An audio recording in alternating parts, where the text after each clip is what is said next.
êtes de retour dans l'Africa Newsroom. Il est temps de nous pencher sur le dossier du jour. Mais avant, nous allons tout de même représenter ceux et celles qui sont sur ce plateau. Professeur Souka Souka, vous êtes donc notre invité, vous êtes professeur d'université. Nadia Lamarckby est aussi sur notre plateau. Elle est éditorialiste, ainsi que Gracien Roukindikiza, éditorialiste également. Voici le dossier du jour.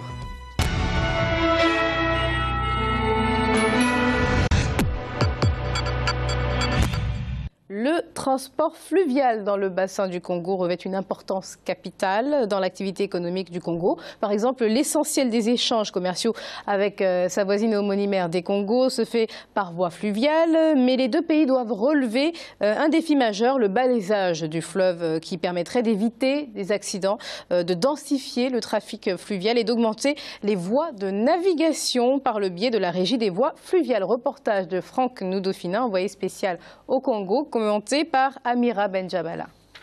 C'est en 2007 que le Parlement congolais a adopté le plan national des transports. Dès lors, le transport fluvial dans le pays s'est engagé progressivement sur la voie de la modernisation. Le Congo, pays de transit de par sa position géographique, est baigné par plusieurs fleuves où transitent chaque année des millions de tonnes de marchandises. Il s'agit du fleuve Congo, de la Changa et de l'Ubangi. Le port de Brazzaville a été à l'époque dimensionné pour recevoir un trafic d'1 200 000 tonnes. Nous avions, au point de vue logistique, près de 16 grues portuaires, 44 engins de manutention, beaucoup de bateaux et de barges, d'importants entrepôts. Après tous les événements que nous avions connus, il reste à ce jour au port de Brazzaville 5 grues, dont 2 de 30 tonnes et 3 de 6 tonnes. Sur les 44 engins de manutention dont disposait l'ancienne section, il en reste aujourd'hui qu'un seul. Entre 1990 et 2002, le trafic fluvial en République du Congo a connu une baisse de 70%. Et parmi les produits transportés, c'est le bois qui a connu la plus forte diminution. Comme cause de cette situation, on note principalement les conséquences de la guerre civile de 1997. Officiellement, la guerre a duré 2 ans, mais ses effets sur le système économique congolais se sont étalés sur la période de 1993 à 2002, 9 ans pendant lesquels le transport fluvial a vu sa renommée s'éteindre progressivement. Afin de relever le niveau des activités du port de Brazzaville et des ports secondaires, et surtout pour moderniser le transport fluvial dans le pays, un important plan de développement est actuellement en cours d'exécution. Le coût estimatif est de 24 milliards de francs CFA, dont 18 milliards État congolais et 10 millions d'euros Union européenne. Ce projet est en cours actuellement. À tout ceci s'ajoute la construction des ports de Leketi, d'Oyo, de Monsaka, d'Ifundo et bien d'autres ports dont les travaux devraient démarrer sous peu. La République du Congo est membre de la Commission internationale du bassin Congo-Ubangi-Changa. Le pays a approuvé depuis 2007 un plan national des transports qui permet au transport fluvial de bénéficier d'une revitalisation et d'un renouvellement de son parc infrastructurel afin d'aboutir à une insécurité zéro.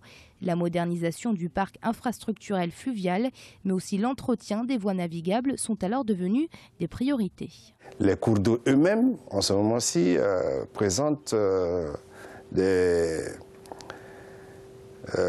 profondeurs qui, pendant le tillage, ne facilitent pas la navigation. Et il faut donc entretenir ces cours d'eau. Brazzaville et Kinshasa sont les deux capitales les plus rapprochées au monde. Par le biais du fleuve Congo, il faut 10 minutes en bateau pour joindre les deux villes. Chaque jour, des milliers de marchandises transitent, des centaines de passagers vont et viennent. Le besoin de modernisation du port fluvial de Brazzaville se fait donc sentir. La performance d'un port, c'est le temps de passage à ce port. Moins les marchandises transitent par un port avec un temps très court, mieux ça vaut.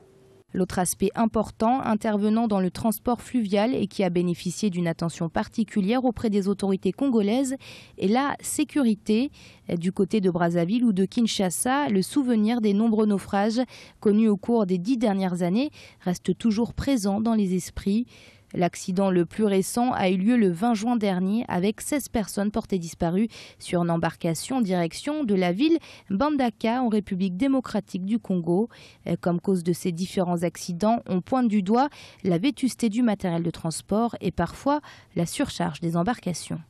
Afin de trouver une solution à tous ces problèmes, le gouvernement de la République du Congo a entrepris un important projet qui devrait avoir son ancrage sur le beach de Brazzaville. Ici, dans la partie centrale, nous avons donc un ponton et une passerelle amont destinés à recevoir tous les navires, tous les bateaux qui reviennent de Kinshasa pour le port de Brazzaville, le beach de Brazzaville.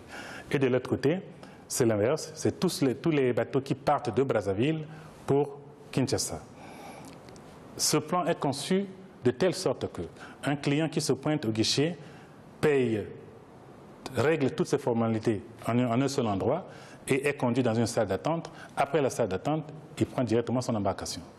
La particularité de ce plan de modernisation consiste à la navette spéciale aéroport. Donc il faut mettre à la disposition de notre clientèle, soit de Kinshasa ou de Brazzaville, des moyens de telle sorte que 24 heures sur 24, un habitant de Brazzaville qui veut prendre son vol à l'aéroport international de Njiri à Kinshasa puisse, à 1 h du matin, prendre une embarcation à Brazzaville et débarquer au beach de Ngobila à Kinshasa et aller prendre son avion à Njiri.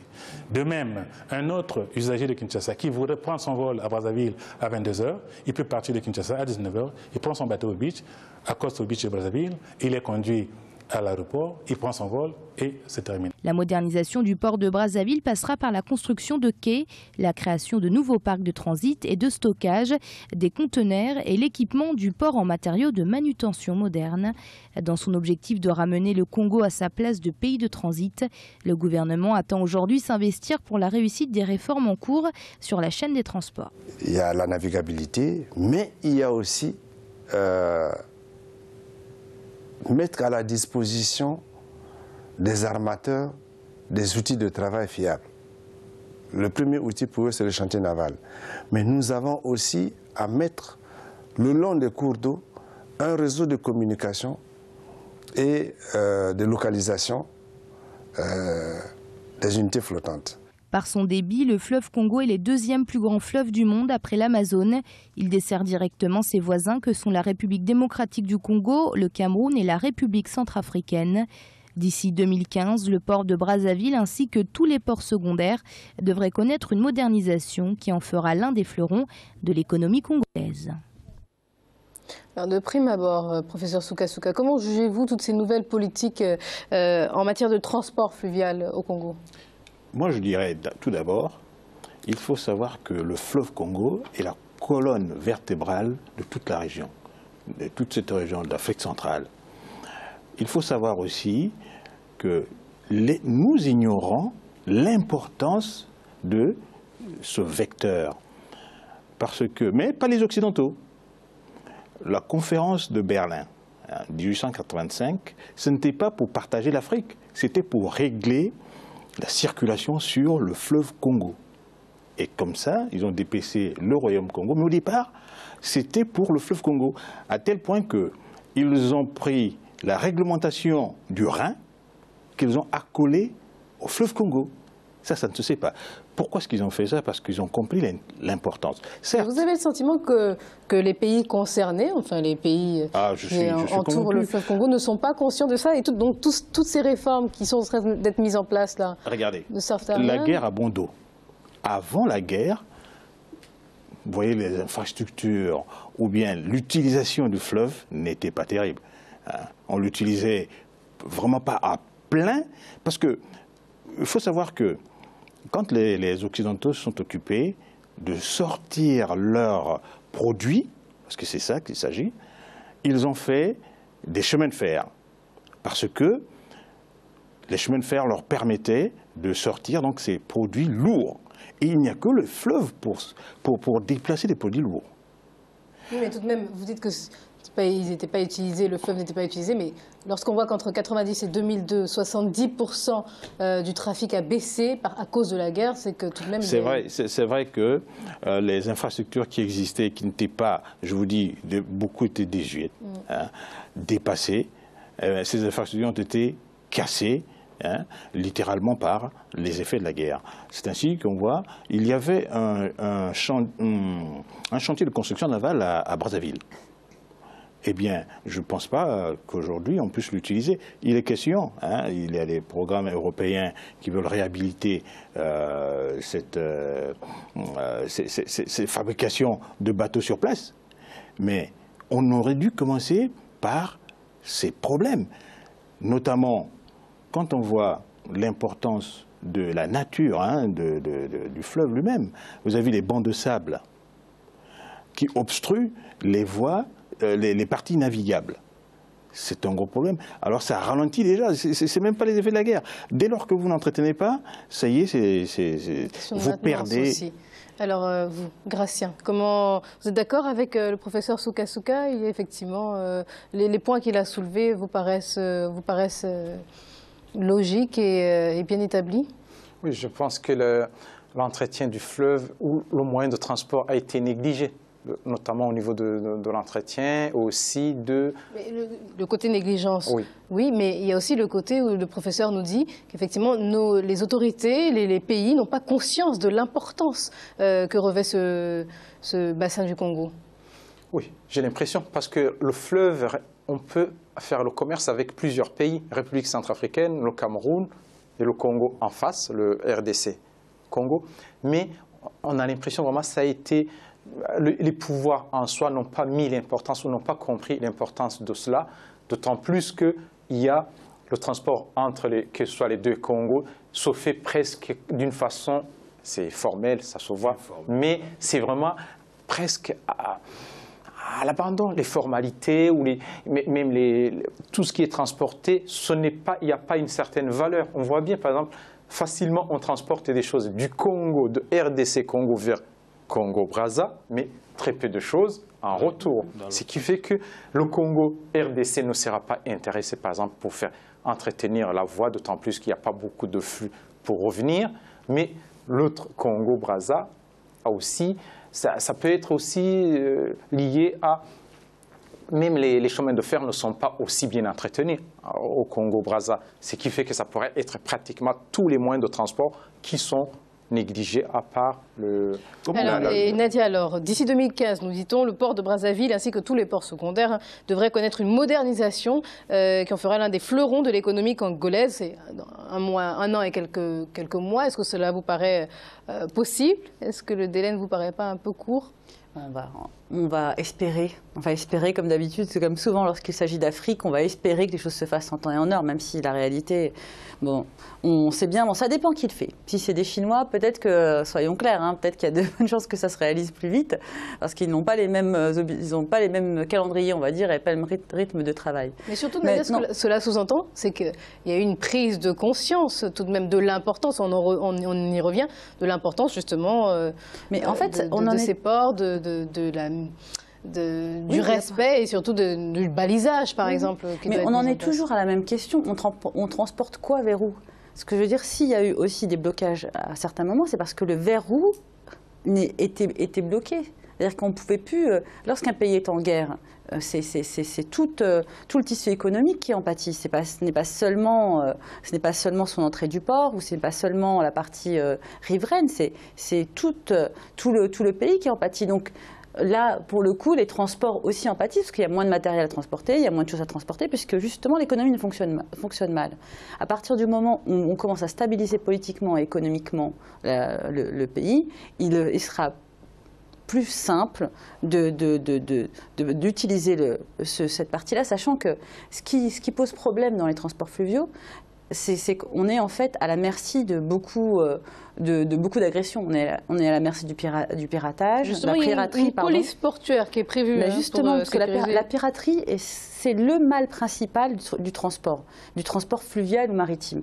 Et si on ne sécurise pas cette partie-là, parce qu'en fait, pour le coup, sur le fleuve Congo, ça reste un peu aux 80. Il est difficile de mettre des patrouilles autour de bateaux ou de savoir, surtout en période de guerre, surtout lorsque on sait qu'il y a des problèmes de sécurité à l'intérieur des terres, c'est souvent des problèmes qui s'exportent aussi sur les Mais mers. aussi, professeur Soukasouka, cela voudrait dire que les pays concernés travaillent ensemble pour sécuriser.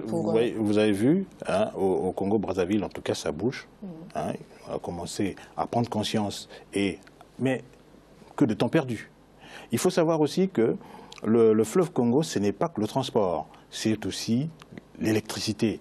C'est la base, c'est le socle pour le développement, l'électricité. Or, avec les constructions de Inga 1, Inga 2 et peut-être Inga 3, on a 2 fois plus d'électricité que les 3 gorges du Yangtze-Kiang. Ça veut dire que si nous nous concentrons, ça dit, bon, ce n'est pas un seul pays, c'est l'ensemble de ces pays qui devaient prendre conscience, hein, je reviens à ce que je disais tout à l'heure, qui devaient prendre conscience de l'importance de cette colonne vertébrale, hein, pour faire en sorte que, comment voulez-vous, vous savez, pour bâtir un pays, il faut beaucoup de matériaux. Et matériaux, ce sont des charges. Je vous ai dit, s'il n'y a pas les chemins de fer, si les chemins de fer ne sont pas viables, alors, vous avez vu, on fait le tunnel sous la Manche et on ne peut pas faire 500 km entre Brazzaville et Pointe-Noire ou 360 km entre Kinshasa et Matadi. Il est évident qu'à transporter du vrac, eh bien, le développement, vous avez beau avoir de la volonté. Et ça, c'est le problème de tous ces pays qui devraient se retrouver autour du fleuve Congo, enfin du problème en tout cas que ça pose, et les régler pour le développement. En tout cas, il y a des réunions, il y a même il y a le plan national, par exemple, des transports qui a été approuvé au Congo depuis 2007 et qui permettra de revitaliser, renouveler le parc infrastructurel, d'aboutir à une insécurité zéro, justement. Est-ce que vous y croyez, vous, à l'insécurité zéro ? Je n'y crois pas. Je ne crois pas, d'autant plus que ce transport concerne en fait 2 pays. Ce n'est pas seulement le Congo-Brazza, parce qu'il y a aussi le Congo-RDC. Or, on sait bien que les 2 pays ne sont pas organisés d'abord administrativement de la même façon, même sur le plan de la corruption, plan du fonctionnement. Du moment où celui qui est le partenaire n'est pas organisé, le Congo-Brazza a beau faire tout ce qu'il peut faire, notamment avec des plans, il y aura toujours un problème parce que de l'autre côté, le Congo-Brazza n'ira pas faire les travaux ou prévoir notamment mettre la police. Qu'est-ce qui vous dit qu'il ne le fera pas, ce pays ? Ce pays, c'est parce qu'il y a beaucoup de choses au niveau de ce pays, notamment au niveau des transports. On le sait bien, que ce soit même le transport aérien, les avions ne sont pas assez bien contrôlés. On voit bien les avions qui atterrissent dans des villes.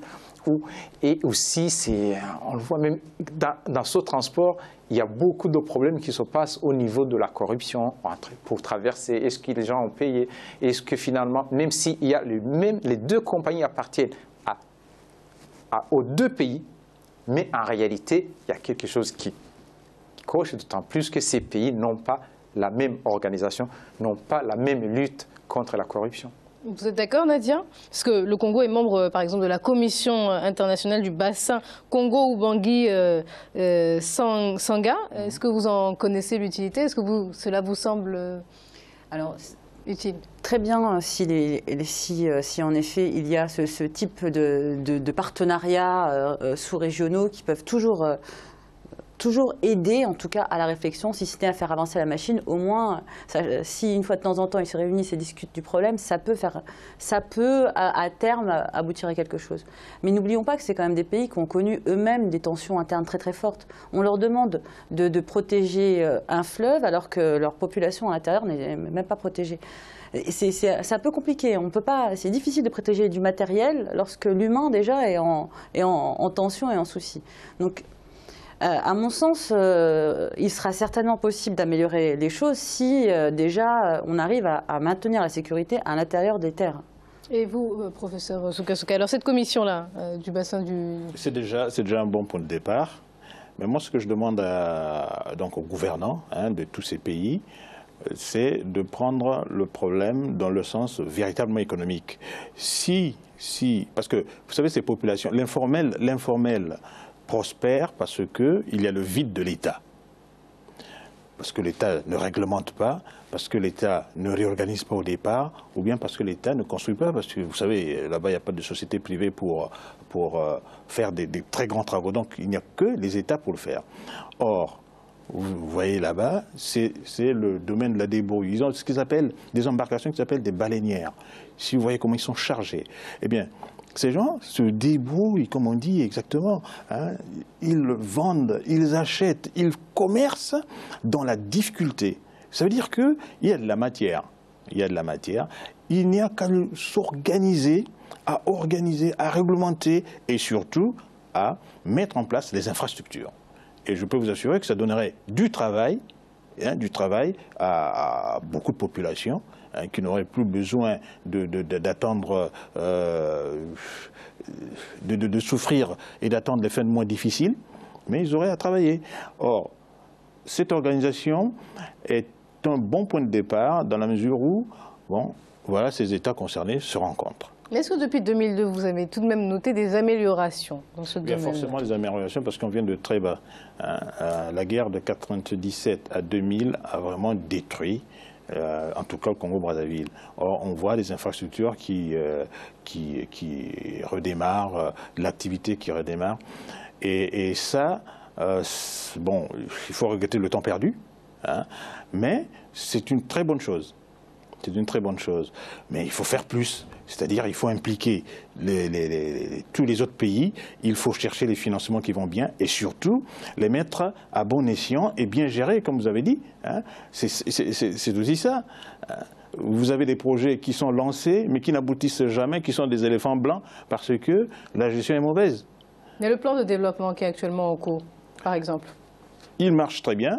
En tout cas, il a bien commencé. Il a bien commencé. Les partenaires, notamment l'Union européenne et aussi bien, vous avez la Chine qui commence à être intéressée, viennent parce qu'eux connaissent, eux savent ce qu'ils peuvent tirer. Hein, vous avez des sociétés privées qui sont sur place. Le problème, c'est que la question, c'est plutôt qu'est-ce que le Congo et les pays du bassin du Congo peuvent tirer comme ressources, plutôt que qu'est-ce que l'Union européenne ou la Chine. Ah non, mais l'Union européenne est d'abord, vous savez, ils tiennent des statistiques, ils tiennent des fiches, ils vous disent, bon, on a payé ceci, quand ils font, vous savez, quand ils font leur récapitulatif de l'année dans les assemblées de ces organisations, et bon, ça, pour eux, c'est peut-être pas beaucoup d'argent, parce qu'avec le change aussi... Bon. 10 millions d'euros, c'est pas mal hein, quand même, hein, sur le projet. Les sociétés européennes peuvent gagner, d'autant plus que pour reprendre les mines qui se trouvent à l'est du Congo, si le transport fluvial se passe normalement, le coût va baisser, et donc du coup, l'achat aussi des sociétés européennes de ces matières, ça va baisser, et donc du coup, ça peut réduire... Donc c'est ça le prix à payer. C'est jamais désintéressé. Ah oui. Non, c'est vraiment pas désintéressé, mais encore faut-il que nous les orientons, parce que, vous savez, les experts qu'on nous envoie, bon, pour la plupart, ils viennent pour la première fois, ou bien même quand c'est des anciens des pays coloniaux, comme on dit, hein, quand ils arrivent, ben, ils n'ont pas la même réflexion que les autochtones. Et c'est à nous de leur dire, nous avons tel besoin, nous orientons, parce que vous savez, tout est fait à Bruxelles et on vous dit, bon, vous avez tant pour ceci, et ça, c'est pas toujours à bon escient. Et si nous n'avons pas la force d'imposer les points de vue, eh bien, ça ne marchera jamais. Or, malheureusement, pour avoir la force d'imposer les points de vue, il faut être organisé. Et ça... C'est la fin de ce débat, merci pour vos analyses. En première partie d'émission, nous avons évoqué le cas de l'Égypte où une nouvelle fois des manifestations ont eu lieu. Les frères musulmans en étaient à l'origine, démontrant, selon certains observateurs, une volonté manifeste de faire pression sur les autorités militaires.